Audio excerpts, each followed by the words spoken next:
ഏറ്റവും നല്ല അടിമയാണെന്നുള്ള പരിചയപ്പെടുത്തിയത് ആരെന്നറിയോ? ഇന്നാ വജദ്നാഹു സാബിറാ നിഅമൽ അബ്ദു ഇന്നഹു അവ്വാബ്.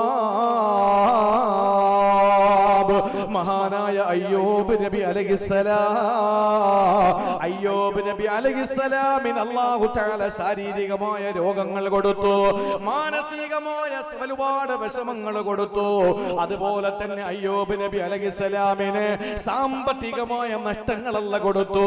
തന്റെ പ്രിയപ്പെട്ട ഭാര്യമാര് പോലും ഉപേക്ഷിച്ചു പോയി. തന്റെ ശരീരം മുഴുവൻ രോഗാതുരമായി. മഹാനായ അയ്യൂബ് നബി അലൈഹിസ്സലാത്തു വസ്സലാമിന് സാമ്പത്തികമായ നഷ്ടങ്ങൾ ഒന്നൊന്നായി വന്നുകൊണ്ടിരുന്നു.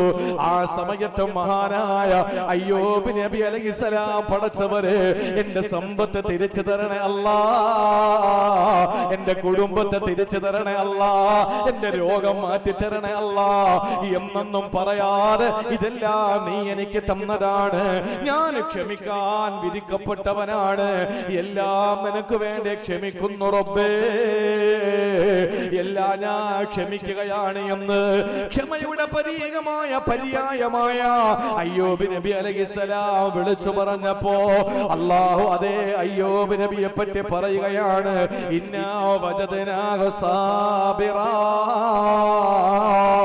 മഹാനായ അയ്യൂബ് നബി ഏറ്റവും നല്ല ക്ഷമയുള്ളവനായി നാം എത്തിച്ചു. അതുകൊണ്ട് തന്നെ നിഅമൽ അബ്ദു ഇന്നഹു അവ്വാബ്, ഏറ്റവും നല്ല അടിമയാണ് അയ്യൂബ് നബി അലൈഹിസ്സലാം, ഏറ്റവും നല്ല അടിമയാണ് അയ്യൂബ് നബി അലൈഹിസ്സലാം. സഹോദരങ്ങളെ, പ്രതിസന്ധികൾ വന്നപ്പോൾ, പരീക്ഷണങ്ങൾ വന്നപ്പോൾ രണ്ട് കൈയും നീട്ടി സ്വീകരിക്കാനുള്ള നല്ല മനസ്സുണ്ടായത് കൊണ്ടാ സഹാബാക്കളിൽ ഇത് വ്യക്തമായി കാണാം, താബീങ്ങളിൽ ഇത് പ്രകടമായി കാണാം. എന്റെ സഹോദരിമാരോട് എനിക്ക് പറയാനുള്ളത്, പരീക്ഷണങ്ങളും നന്നായി വരുമ്പോൾ, പ്രതിസന്ധികൾ ഉണ്ടാകുമ്പോൾ അള്ളാഹുവിന് വേണ്ടി ക്ഷമിക്കലാണ് വേണ്ടത്. ആദ്യഘട്ടത്തിൽ തന്നെ ക്ഷമ അവലംബിക്കണേ. ഭർത്താവ് മരിച്ചു, അല്ലെങ്കിൽ പ്രിയപ്പെട്ട വാപ്പ മരിച്ചു, ഉമ്മ മരിച്ചു, അല്ലെങ്കിൽ ഏതെങ്കിലും മക്കൾ മരിച്ചു, അല്ലെങ്കിൽ ആരെങ്കിലും നമ്മുടെ ഉറ്റവര് മരണപ്പെട്ടു പോകുമ്പോ ആദ്യത്തെ 3 ദിവസം നമ്മൾ പിടിച്ചു നിൽക്കാൻ ശ്രമിക്കണം. എന്തുകൊണ്ടെന്നറിയോ? ആദ്യത്തെ 3 ദിവസം നമ്മൾ പിടിച്ചു നിന്നാൽ ആ 3 ദിവസമാണ് പലരും പരാജയപ്പെട്ടു പോകുന്നത്. അതിനുശേഷം എല്ലാവരും അതോട് താദാത്മ്യം പുലർത്തുന്നതാണ്, അതിനോടൊപ്പം ഇഴകിച്ചേരുന്നതാണ്. പക്ഷെ ആദ്യത്തെ 3 ദിവസം സഹിക്കാൻ പറ്റാത്ത അസഹ്യമായ, അചിന്തനീയമായ, അവാച്യമായ, അവർണ്ണനീയമായ, അചിന്തനീയമായ ദുഃഖമാണ്. പക്ഷേ അന്ന് ക്ഷമിക്കാൻ നമുക്ക് കഴിഞ്ഞാൽ അല്ലാഹുവിന്റെ റസൂൽ പറഞ്ഞല്ലോ, അസ്സബ്റു ഇൻദ സദ്മത്തിൽ ഊലാ, ക്ഷമിക്കേണ്ടത് ആദ്യഘട്ടത്തിലാണ്. ഏത് പ്രതിസന്ധി ഉണ്ടാകുമ്പോഴും അങ്ങനെ ക്ഷമിക്കാൻ നമുക്ക് കഴിയണേ. മഹാനായ അബൂബക്കർ സിദ്ദീഖ് റളിയല്ലാഹു തആല അൻഹു, അറിയുമല്ലോ, സ്വർഗ്ഗത്തിൽ പൊന്നാര ഹബീബിന്റെ തൊട്ടു പിന്നാലെ സ്വർഗ്ഗത്തിലേക്ക് കടന്നു വരുന്ന, ആദ്യമായി സ്വർഗ്ഗത്തിൽ എനിക്ക് ശേഷം കടന്നു വരുന്ന എന്റെ ഒന്നാമനെ അബൂബക്കർ സിദ്ദീഖ്, എന്നെ കൊണ്ട് വിശ്വസിച്ച ഒന്നാമൻ അബൂബക്കർ സിദ്ദീഖ്, എനിക്ക് ആദ്യമായി വിവാഹം കഴിപ്പിച്ചു തന്ന എന്റെ അബൂബക്കർ സിദ്ദീഖ്. ഈ അബൂബക്കർ തങ്ങളെ പറ്റിയിട്ട് ചരിത്ര ഗ്രന്ഥങ്ങളിൽ കാണാൻ കഴിയുന്നത്, മഹാനായ സിദ്ദീഖ് റളിയല്ലാഹു അൻഹുവിന് രോഗം വന്നു. ആ സമയത്ത് മഹാനായ സിദ്ദീഖ് തങ്ങളുടെ മുന്നിൽ ഒരാൾ വന്നിട്ട് ചോദിച്ചു, അല്ലയോ അബൂബക്കർ സിദ്ദീഖേ, രോഗം എങ്ങനെയുണ്ട്? ആ സമയത്താണ് സിദ്ദീഖ് റളിയല്ലാഹു അൻഹു മറുപടി പറയുന്നത്, അല്ലാഹു അഅലമു മാ അസാബനി, എനിക്ക് എന്താണെന്നും എന്റെ പടച്ചോൻ അറിയാലോ, എനിക്ക് എന്താ അസുഖമെന്ന് എന്റെ റബ്ബിനറിയാലോ, എനിക്ക് കുറവുണ്ടോ കൂടുതലാണോ എന്ന് എന്റെ റബ്ബിനറിയാമല്ലോ. ആ സമയത്ത് അദ്ദേഹം ചോദിച്ചു, രോഗത്തിന്റെ കാഠിന്യത കൊണ്ട് പറഞ്ഞു പോകുന്നതാണെങ്കിലോ? ആ വമ്പയാള് ചോദിച്ചു സിദ്ദീഖ് തങ്ങളോട്, ഡോക്ടറെ വിളിക്കട്ടെ എന്ന് ചോദിച്ചപ്പോൾ അബൂബക്കർ സിദ്ദീഖ് റളിയല്ലാഹു അൻഹു പറയുകയാണ്, അത്വബീബു ഖദ് റആനി, ഡോക്ടർ എന്നെ കണ്ടുപോയിരിക്കുകയാ, എന്നെ ഡോക്ടർ കണ്ടു, ഡോക്ടറുടെ കൺസൾട്ടിങ് കഴിഞ്ഞല്ലോ. ആ സമയത്ത് വന്നയാള് ചോദിച്ചു, എന്താ ഡോക്ടർ പറഞ്ഞത്? ആ സമയത്ത് അബൂബക്കർ സിദ്ദീഖ് തങ്ങൾ പറയുകയാണ്, ഇന്നി ഫഅലുൽ ലിമാ ഉരീദ്, സദ്ദീഖ് ഡോക്ടർ എന്നോട് പറഞ്ഞു ഇന്നി ഫഅാലുൽ ലിമാ ഉരീദ് ഞാൻ ഉദ്ദേശിച്ചതൊക്കെ ചെയ്യുമെന്ന് ആ ഡോക്ടർ എന്നോട് പറഞ്ഞെന്ന് മഹാനായ അബൂബക്കർ സിദ്ദീഖ് റളിയല്ലാഹു അൻഹു പറയാ. രോഗം പിടിപെട്ട് കിടക്കുമ്പോൾ ഒരാളെ കാണാൻ വേണ്ടി വന്നു. അസുഖം എങ്ങനെയുണ്ട്? അല്ലാഹു അഅലം മാ സബരി, എനിക്ക് എന്താണുള്ളത് എന്റെ പടച്ചോനറിയാം. അപ്പോ രോഗത്തിന്റെ വേദന കൊണ്ടാണ് ഇങ്ങനെ പറയുന്നതെങ്കിലോ ആ മനുഷ്യൻ ചോദിച്ചു, എന്നാ ഞാൻ ഡോക്ടറെ വിളിക്കട്ടെ, വൈദ്യനെ വിളിക്കട്ടെ? ആ സമയത്ത് സിദ്ദീഖ് റളിയല്ലാഹു അൻഹു പറയുന്നു, തുബീബു ഖദർ ആനി, കൺസൾട്ടിംഗ് കഴിഞ്ഞല്ലോ, ഞാൻ ഡോക്ടറെ കണ്ടെന്നെ ഡോക്ടർ കണ്ടല്ലോ. അപ്പൊ ചോദിച്ചു, ഡോക്ടർ എന്താ പറഞ്ഞത്? ഇനി ഫഅാലുൽ ലിമാ ഉരീദ്, ഞാൻ ഉദ്ദേശിക്കുന്നത് നടപ്പിലാക്കും. അതാരാ ഡോക്ടർ? ഏത് ഡോക്ടറാ? ഏത് ഡോക്ടറാ? അല്ലാഹു പറഞ്ഞു അത്ര, ഇനി ഫഅാലുൽ ലിമാ ഉരീദ്, ഞാൻ എന്താണോ ഉദ്ദേശിക്കുന്നത് അത് ഞാൻ ചെയ്യും എന്ന് എന്റെ ഡോക്ടർ എന്നോട് പറഞ്ഞു എന്ന് അബൂബക്കർ സിദ്ദീഖ് റളിയല്ലാഹു തആല അൻഹു വന്ന ആളുകളോട് പറഞ്ഞത് ആശുപത്രി പോകണ്ടെന്നോ ചികിത്സിക്കണ്ടെന്നോ ഡോക്ടറെ കാണണ്ടെന്നോ എന്ന അർത്ഥത്തിലല്ല, മറിച്ച് എന്റെ റബ്ബ് തരുന്നത് ഞാൻ ക്ഷമയോടെ രണ്ട് കൈയും നീട്ടി സ്വീകരിക്കുന്നു എന്ന സന്ദേശമാണ്. നമ്മളാണെങ്കിലോ എത്ര ഡോക്ടറെ കണ്ടിട്ടും കാര്യമില്ല അല്ലേ? ആദ്യം എന്തെങ്കിലും ചെറിയൊരു അസുഖം വരുമ്പോ മെഡിക്കൽ സ്റ്റോറിൽ നിന്ന് എന്തെങ്കിലും നമ്മൾ പൈസ കൊടുത്തിട്ട് വാങ്ങും. അത് നമ്മൾ സ്വയം ഡോക്ടറായി നമ്മൾ ചികിത്സിക്കാൻ തുടങ്ങും. ശരിയായില്ല. തൊട്ടടുത്തുള്ള ഏതെങ്കിലും ചെറിയ ഹോസ്പിറ്റലിൽ പോകും, അവിടെയും ശരിയായില്ല. എല്ലാവരും പോകുന്ന ഏറ്റവും നല്ല പ്രഗത്ഭമായ ഡോക്ടർ ഏതെങ്കിലും ആശുപത്രിയിൽ നമ്മൾ പോകും, അവിടെയും ശരിയായില്ല. ഏറ്റവും അവസാനമായി മെഡിക്കൽ കോളേജിൽ നമ്മൾ പോകും, അവിടെ എത്തുമ്പോ ശരിയായില്ല. നമ്മൾ എന്താ പറയുന്നത്? ഇനി ആരെ കയ്യില? ഇനി ആരെ കയ്യില? ഇനി പടച്ചോന്റെ കയ്യില. ചില വീടുകളിൽ പോകുമ്പോ ഡോക്ടർ വിട്ടു, എത്ര മണ്ടത്തരമാണ് പറയുന്നത് എന്ന് ചിന്തിച്ചു നോക്കി. ചില വീടുകളിൽ പോകുമ്പോ പറയും, എന്താ അങ്ങനെയുണ്ട്, എന്താ പറഞ്ഞ ആശുപത്രിയിൽ നിന്ന്? ഓ അവരൊക്കെ കൈയൊഴിഞ്ഞു, ഡോക്ടറൊക്കെ കൈയൊഴിഞ്ഞു. അപ്പൊ ഇനി എന്താ ചെയ്യുന്നത്? ഇനി അവൻ നോക്കട്ടെ, ഇനി പടച്ചോ നോക്കും, അല്ലാതെ പിന്നെ എന്ത് ചെയ്യാനാ എന്ന് പറഞ്ഞിട്ട് ഇങ്ങനെ ഒരു സംസാരമുണ്ട്. അത് കൂടുതലും വിഷമമൊന്നും തോന്നരുത് സഹോദരിമാർക്കാണ്, അല്ലേ? സ്ത്രീകൾക്കാണ് ഏറ്റവും കൂടുതൽ അങ്ങനെ ഒരു വാക്ക്. അവരെ കുറ്റം പറയുന്നതല്ല, ദുർബലത എന്നത് കൊണ്ടത് പറയാണ്, അല്ലേ? നമ്മളിപ്പോ നമ്മളെ ഈ എന്ത് പറഞ്ഞാലും സുന്ദരൻ എന്ന് പറഞ്ഞാൽ അതിന്റെ മുഅന്നസ് നമ്മൾ പറയും സുന്ദരി, അല്ലേ? വിരൂപൻ, വിരൂപി, എല്ലാത്തിനും പുല്ലിംഗവുമുണ്ട് സ്ത്രീലിംഗവുമുണ്ട്. പക്ഷേ ആണുങ്ങളെ അഹങ്കാരമുള്ളവരെന്ത് പറയും? അഹങ്കാരി. പെണ്ണുങ്ങളെ അഹങ്കാരി എന്നല്ലേ പറയുന്നത്. ഇനി പുരുഷന്മാരാകുമ്പോ അഹങ്കാരൻ എന്ന് പറയില്ല. കാരണം ഈ പറയുന്ന സാധനത്തിന് സ്ത്രീലിംഗം മാത്രമേ ഉള്ളൂ. അതിന്റെ കാരണം എന്താണ് നിങ്ങൾ ചിന്തിച്ചാൽ മതി. ഏതായിരുന്നാലും എന്റെ പ്രിയപ്പെട്ട സഹോദരങ്ങളെ, ജീവിതത്തിൽ അള്ളാഹു നമുക്ക് തരുന്ന പരീക്ഷണങ്ങൾ ഒരിക്കലും എല്ലാം കഴിഞ്ഞിട്ട് എല്ലാം അവസാനിക്കുമ്പോ ഇനി റബ്ബ് നോക്കിക്കൊള്ളുമെന്ന് പറയുന്ന ഏറ്റവും ഹീനമായ ഒരു വാക്ക് നമ്മുടെ ഭാഗത്ത് നിന്ന് ഉണ്ടാകാൻ പാടില്ല. അബൂബക്കർ സിദ്ദീഖ് റളിയല്ലാഹു അൻഹു പറഞ്ഞു, എനിക്ക് രോഗം വന്നത് എന്റെ പടച്ചവനാണ്, അവൻ നോക്കട്ടെ എന്ന് പറഞ്ഞ ഏറ്റവും നല്ല ക്ഷമയുടെ പ്രതീകം മഹാനായ സയ്യിദുനാ അബൂബക്കർ സിദ്ദീഖ് റളിയല്ലാഹു തആല അൻഹു ക്ഷമിക്കാൻ മനസ്സുള്ള ആളായിരുന്നു. തന്റെ പ്രിയപ്പെട്ട മകൻ, നേരത്തെ ഞാൻ പറഞ്ഞ യൂസുഫ് നബിയെ 40 വർഷമായി നഷ്ടപ്പെട്ടു പോയ തന്റെ പ്രിയപ്പെട്ട ഉപ്പ യാക്കൂബ് നബി അലൈഹിസ്സലാം, സമയായോ? യാക്കൂബ് നബി അലൈഹിസ്സലാത്തു വസ്സലാം 40 വർഷം തന്റെ മകന്റെ അഭാവത്തിൽ കഴിയേണ്ടി വന്ന പിതാവാണ് യാക്കൂബ് നബി അലൈഹിസ്സലാം. കരഞ്ഞ് ചരിത്രത്തിൽ നിങ്ങൾ കരയാത്താരായി സദസ്സിലുള്ളത്?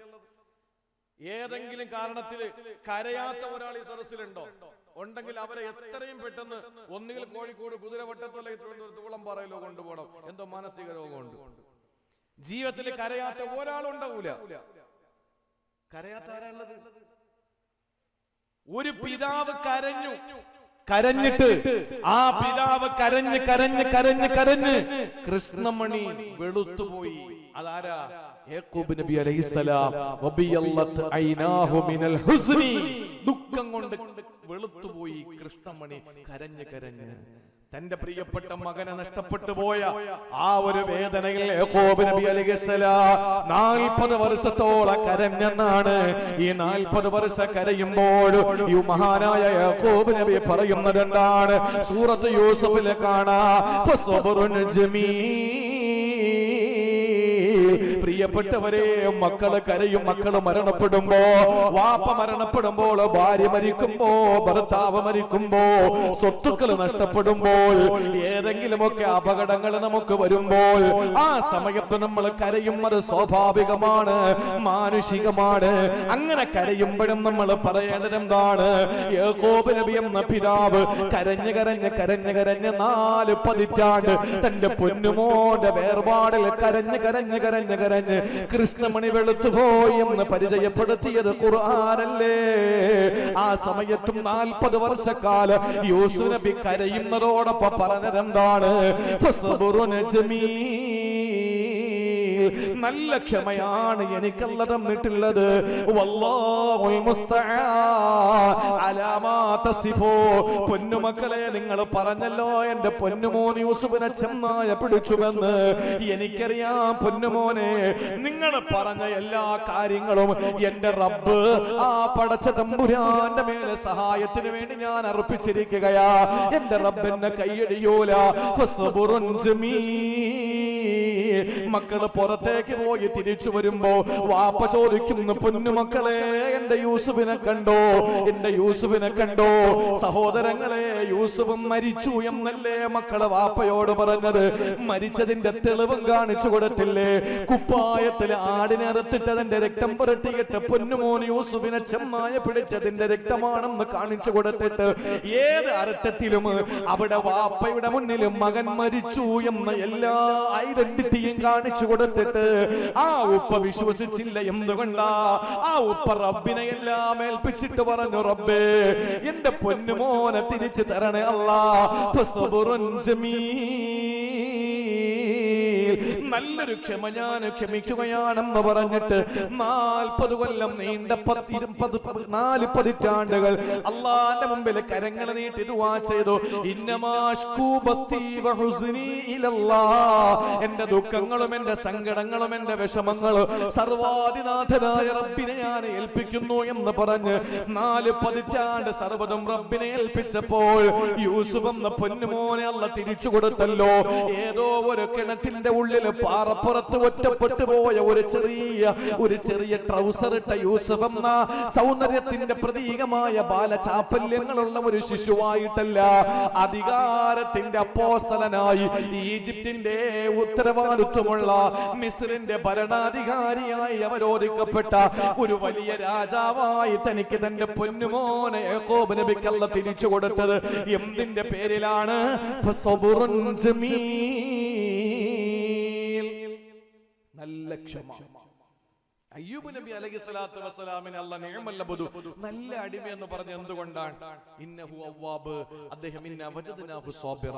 അല്ലാഹു അയ്യൂബ് നബി ഏറ്റവും നല്ല ക്ഷമയുള്ള ആളായിട്ട് എത്തിച്ചതിന്റെ പേരിലാണ്. എന്തിനാ അല്ലാഹ് പരീക്ഷണം തരുന്നതെന്നറിയോ? 4 കാര്യങ്ങൾക്കാണ്. ഞാൻ അവസാനിപ്പിക്കുകയാണ്.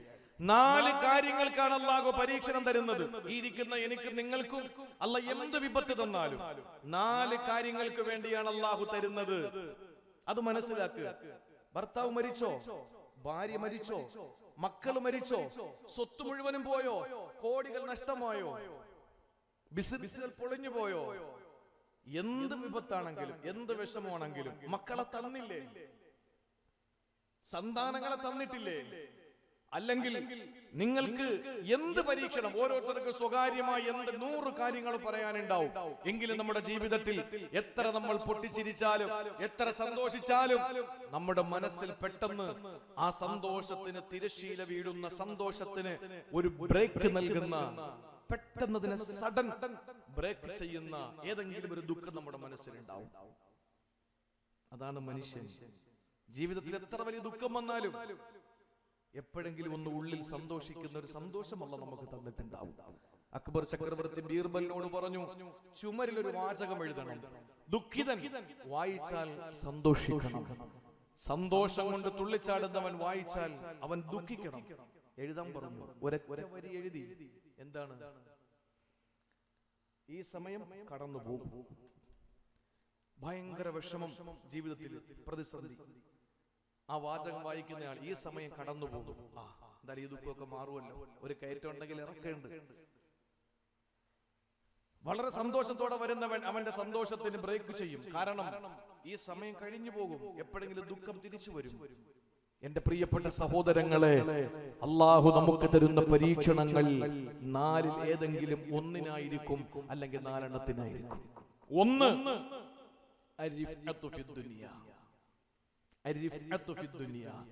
ദുനിയാവിലെ ഉയർച്ചയ്ക്കാണ് അള്ളാഹു നമുക്ക് പരീക്ഷണം തരുന്നത്. ദുനിയാവിലെ ഉയർച്ചയ്ക്ക് എന്ന് പറഞ്ഞാൽ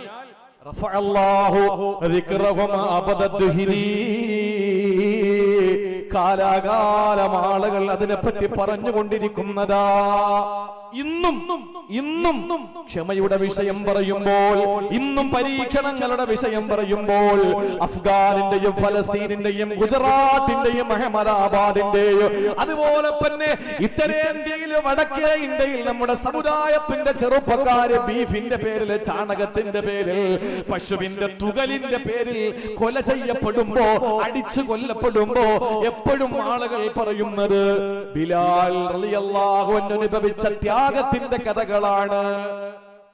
എത്ര നൂറ്റാണ്ടുകൾ കഴിഞ്ഞു? ഒരു സഹസ്രാബ്ദവും 4 പതിറ്റാണ്ടും, ഒരു സഹസ്രാബ്ദവും 4 നൂറ്റാണ്ടും, അതുപോലെ തന്നെ 8 പതിറ്റാണ്ടും കഴിഞ്ഞ് 1480 കൊല്ലം കഴിഞ്ഞിട്ടും ഇന്നും നമ്മുടെ ഉത്തരേന്ത്യയിൽ നടക്കുന്ന വർഗീയ കലാപങ്ങളിൽ, കലാപമല്ല വംശഹത്യ, കലാപം എന്ന് പറയുമ്പോ സമാസമമാണ്, അങ്ങോട്ടും ഇങ്ങോട്ടും അടികൂടുമ്പോഴാണ് കലാപം എന്ന് പറയുന്നത്. കലാപം വേറെ, വംശഹത്യ വേറെ. നടക്കുന്നത്, ഇന്ത്യയിൽ നടക്കുന്നത് മുഴുവനും കലാപമല്ല, വംശഹത്യയാണ്.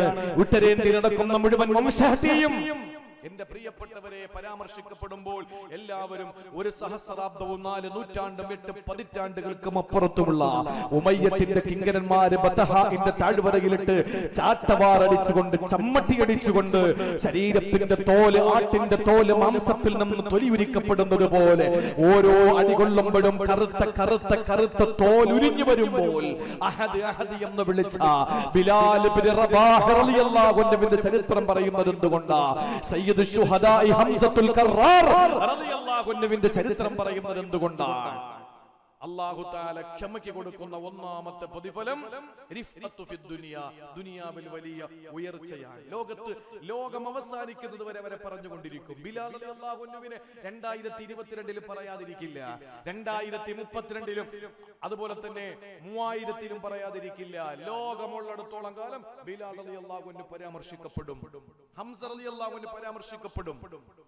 എന്റെ പ്രിയപ്പെട്ടവരെ, ദുനിയാവിൽ പരീക്ഷിക്കപ്പെടുന്നവരെ അള്ളാഹു പറയുന്നു. ഇന്നിപ്പോ ഞാൻ അയ്യൂബ് നബിയുടെ കഥ പറഞ്ഞത് എന്തുകൊണ്ടാണ്? ഇന്ന വജദ്നാഹു സാബിറാ, അല്ലാഹു തആല ക്ഷമാശീലനായി അയ്യൂബ് നബിയെ തിരഞ്ഞെടുത്തപ്പോൾ ഇവിടെ പറഞ്ഞു ഞാൻ അയ്യൂബ് നബിയുടെ പേര്. നിങ്ങൾ കേട്ടു, ലോകം മുഴുവനും ആദരിക്കും, ലോകം അവസാനിക്കുന്നതുവരെ. രണ്ടാമതായി അത്തർബിയ, അല്ലാഹു തആല തർബിയത്ത് കൊടുക്കുകയാണ്. ഫഇന്നല്ലാഹ യുറബ്ബി ഖൽബഹു ഹത്താ തസദ്ദഖ ഖൽബഹു. അല്ലാഹു അവരെ തർബിയത്ത് ചെയ്യുക, ഹൃദയം ഉറയ്ക്കാൻ വേണ്ടിയിട്ട് ഇങ്ങനെ പരീക്ഷണം കൊടുത്തുകൊണ്ടിരിക്കുക. നമുക്ക് അള്ളൊരു പരീക്ഷണം തന്നാൽ നമ്മുടെ ഈമാൻ ഒന്നുകൂടെ ഉറക്കുക. അല്ല നമ്മളെ ഇങ്ങനെ കറക്റ്റ് നമ്മളെ തർബിയത്ത് ചെയ്തുകൊണ്ടിരിക്കുകയാണ്. പരീക്ഷണങ്ങൾ വരുന്നവർ അങ്ങനെ പഠിച്ചോളി. എന്ത് പരീക്ഷണമായാലും അല്ല നിങ്ങളെ തർബിയത്ത് ചെയ്യാൻ.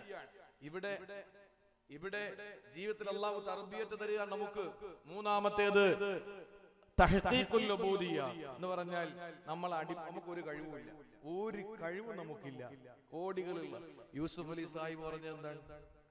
എപ്പോഴെങ്കിലും നിങ്ങളുടെ സമ്പത്ത് നിങ്ങൾക്ക് ഉപകരിച്ചില്ല എന്ന് തോന്നിയിട്ടുണ്ടോ എന്ന് ചോദിച്ചപ്പോൾ അദ്ദേഹം പറഞ്ഞു, എന്റെ ഉപ്പാടെ രോഗം വന്നപ്പോ. അലക്സാണ്ടർ ചക്രവർത്തി മരിക്കാൻ നേരത്ത് പറഞ്ഞ എന്താ? എല്ലാരെയും വിളിച്ചിട്ട് പറഞ്ഞു, ഞാൻ മരിക്കുമ്പോ ഒരു കാര്യം ചെയ്യണം, ഉണ്ടാക്കിയ മുഴുവൻ സ്വത്ത് നിങ്ങൾ എന്റെ ശവമഞ്ചത്തിന്റെ പുറകിലൂടെ നടന്നിട്ട് വാരി വിതറണം. എല്ലാരും അറിയട്ടെ, ഞാൻ ഒന്നും കൊണ്ടുപോയില്ല. എന്റെ 2 കൈ പൊതിയാതെ വെളിയിലെടുത്തിട്ടേക്കണം. മയ്യത്ത് കൊണ്ടുപോകുമ്പോ 2 കൈ തുറന്നിങ്ങനെ വെച്ചിരിക്കാൻ. എന്താ കാര്യം? ഒന്നും കൊണ്ടുപോയില്ല, വെറും കൈയോടെ മടങ്ങിപ്പോവണമെന്ന് ലോകം അറിയട്ടെ. എന്റെ പ്രിയപ്പെട്ട സഹോദരങ്ങളെ, നമ്മൾ പണം ഉണ്ടെങ്കിലും ഒന്നുമല്ല, അധികാരം ഉണ്ടെങ്കിലും ഒന്നുമല്ല. നിങ്ങൾ ഒന്ന് ആലോചിച്ച് നോക്ക്. ലോകം അടക്കി ഭരിച്ച, ലോക പോലീസ് ചമഞ്ഞ, സർവ അഹങ്കാരിയായ, വംശവെറിയനായ, വെള്ളക്കാരനായ, ശതകോടീശ്വരനായ ഡൊണാൾഡ് ട്രംപ് ഇന്ന് ഒരു നായക്കും വേണ്ട, അല്ലേ? എവിടെയെങ്കിലും നിങ്ങൾ കേട്ടോ ജോസഫ് ബൈഡൻ എന്ന് പറയുന്ന അമേരിക്കയുടെ പ്രസിഡന്റ് അധികാരം കൈയാളിയപ്പോൾ ആരാണ് ജോസഫ് ബൈഡൻ? ഏറെ സമയം പ്രസംഗിച്ചാലും നാക്കുളുക്കിയിട്ട് വിഡ്ഢിത്തരങ്ങൾ മാത്രം പറഞ്ഞുകൊണ്ടിരുന്ന, അമേരിക്കയുടെ ചരിത്രത്തിൽ ഏറ്റവും പ്രായം കൂടിയ പ്രസിഡന്റ്, ജീവിതത്തിൽ ചെറിയ പ്രായത്തിൽ തന്നെ ഒരുപാട് അനുഭവിക്കേണ്ടി വന്ന ജോസഫ് ബൈഡൻ എന്ന ജോ ബൈഡൻ തന്റെ മകൻ, തന്റെ ഭാര്യയും 2 മക്കളും കൂടിയുള്ള യാത്രയിൽ അപകടത്തിൽപ്പെട്ട് ഭാര്യ മരണപ്പെട്ടു പോയി. അടുത്ത അപകടത്തിൽ മകൻ മരണപ്പെട്ടു പോയി. രോഗം പിടിപെട്ട് അടുത്ത മകനും മരിച്ചുപോയി. ഭാര്യ 2 മക്കളും നഷ്ടപ്പെട്ട് പിന്നീട് വേറെ വിവാഹം കഴിച്ച് ജോസഫ് ബൈഡൻ എന്ന ജോ ബൈഡൻ പ്രസംഗിക്കാൻ വാ തുറന്നാൽ അബദ്ധങ്ങൾ മാത്രം പുറത്തു വന്ന് ആളുകളുടെ ഇടയിൽ മുഴുവനും കോമാളിയായി ചിത്രീകരിക്കപ്പെട്ടപ്പോൾ ആ ജോസഫ് ബൈഡനെ ലോകം മുഴുവനും അംഗീകരിക്കുന്ന ഈ അമേരിക്കയുടെ വൈറ്റ് ഹൗസിന്റെ അധിപനായി ലോകം മുഴുവനും അംഗീകരിച്ചുകൊണ്ട് ജോസഫ് ബൈഡൻ അമേരിക്കൻ പ്രസിഡന്റായി വാണരുളിയപ്പോൾ കോടീശ്വരനായ ഡൊണാൾഡ് ട്രംപ് ഗുജറാത്തിലെ അഹമ്മദാബാദിൽ ഏതാനും തുച്ഛമായ ദിവസങ്ങൾ സന്ദർശിക്കുന്നതിന് വേണ്ടി വരുമ്പോൾ ചാർട്ടേഡ് വിമാനത്തിൽ കിച്ചൺ കൊണ്ടുവന്നു, ചാർട്ടേഡ് വിമാനത്തിൽ വാഷിംഗ് മെഷീൻ കൊണ്ടുവന്നു, ചാർട്ടേഡ് വിമാനത്തിൽ ക്ലോസറ്റ് കൊണ്ടുവന്നു. ഇവിടത്തെ ഇന്ത്യൻ ക്ലോസറ്റിൽ മൂപ്പര് ബാത്റൂമിൽ പോകൂല. ഇന്ത്യയുടെ വാഷിംഗ് മെഷീനിൽ മൂപ്പറുടെ സൂട്ടും കോട്ടും വാഷ് ചെയ്യൂല. ഇന്ത്യയുടെ കിച്ചണിൽ മൂപ്പർ കട്ടൻ ചായ ഇട്ട് കുടിക്കൂല. ഇതൊക്കെ അമേരിക്കയിൽ നിന്ന് കൊണ്ടുവന്നു. ലോക പോലീസ് ചമഞ്ഞിരുന്ന ശതകോടീശ്വരനായ, ലോകം കണ്ട ഏറ്റവും വലിയ വർഗീയവാദിയായ, വംശവെറിയനായ ഈ ഡൊണാൾഡ് ട്രംപ് ആലോചിച്ചു നോക്കൂ. ചരിത്രത്തിൽ ഇംപീച്ച്മെന്റ് 2 തവണ ചെയ്യപ്പെട്ട ആകെ ഒരാൾ മാത്രമേ ഉള്ളൂ, അത് ഡൊണാൾഡ് ട്രംപാണ്. അമേരിക്കയുടെ സാധാരണക്കാരനെന്ന് പറയാൻ പറ്റൂല, അമേരിക്കയുടെ സാധാരണക്കാരനായ മനുഷ്യരെന്ന് പറയാൻ പോലും പറ്റൂല.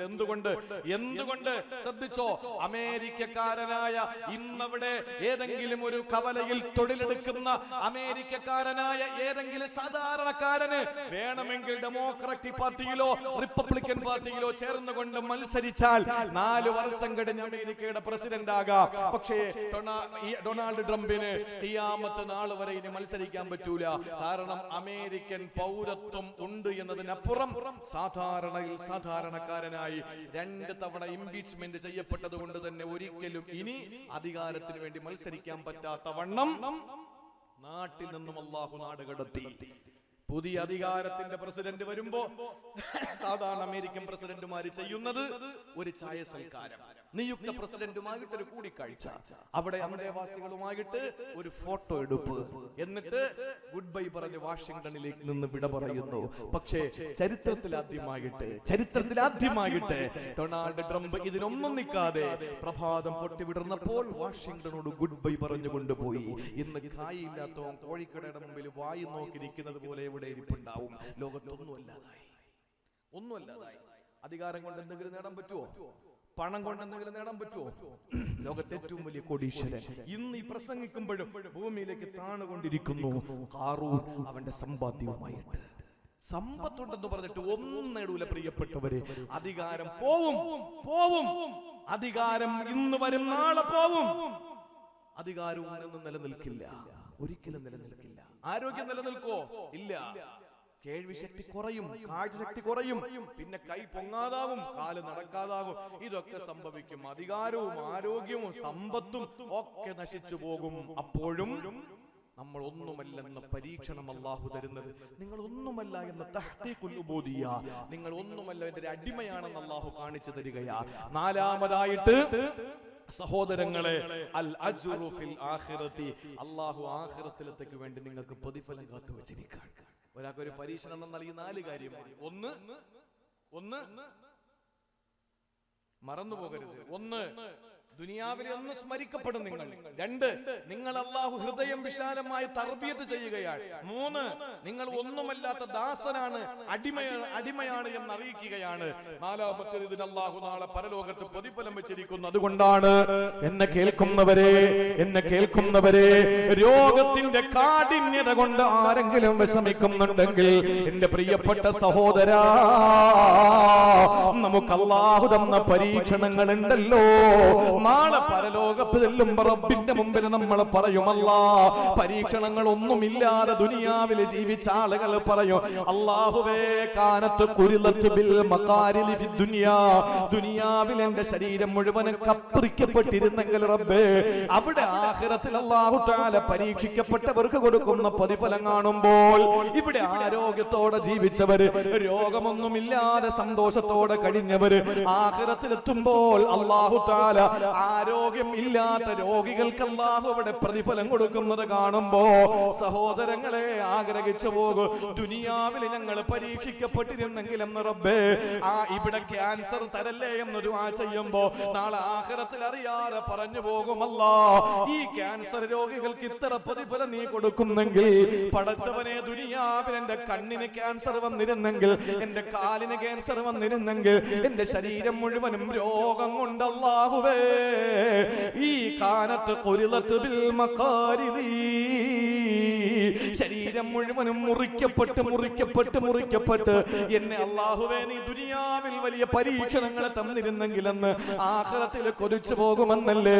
നമ്മുടെ രോഗികൾക്ക് അല്ലാഹു അത്രയും പ്രതിഫലം അവിടെ കൊടുക്കട്ടെ. സഹോദരങ്ങളെ, രോഗം കൊണ്ട് ബുദ്ധിമുട്ടുന്ന ഒരുപാട് പേരുണ്ട്. എന്റെ പ്രിയ മാതാവിനാദ്യ തല ഒരു ഓപ്പറേഷൻ കഴിഞ്ഞു. ആ ഓപ്പറേഷൻ തലയോട്ടി തുറന്നിട്ട് തലച്ചോറിനകത്ത് അതിന്റെ അനോറിസം എന്ന് പറയുന്ന ഒരു സർജറിയാ നടന്നത് ബ്രെയിനില്.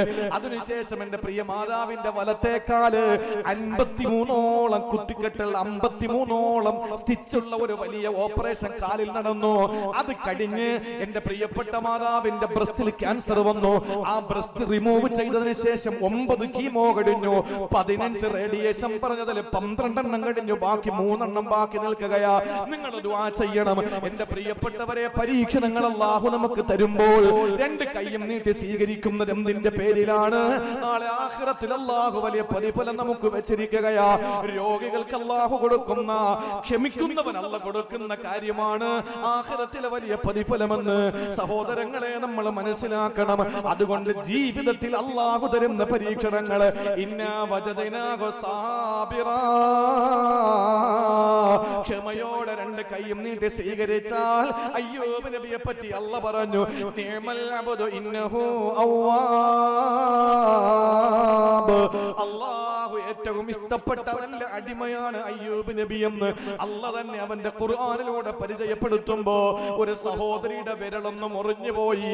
ആ സഹോദരിയുടെ വിരൽ എങ്ങനെ മുറിഞ്ഞപ്പോ കഠിനമായ വേദന കൊണ്ട് പുളയുന്ന സഹോദരി, ശരീരത്തിൽ നിന്നിങ്ങനെ ചോരയിറ്റിറ്റ് വീഴുന്ന സഹോദരി ഉടമ്പന്നെ ചിരിക്കാൻ തുടങ്ങിയെന്ന ആ സഹോദരിയുടെ വിരൽ മുറിഞ്ഞപ്പോൾ ചിരിക്കുന്നത് കണ്ടിട്ട് ആരോ ചോദിച്ചു, നിങ്ങൾ വിരൽ മുറിഞ്ഞപ്പോ ചിരിക്കുകയാണോ?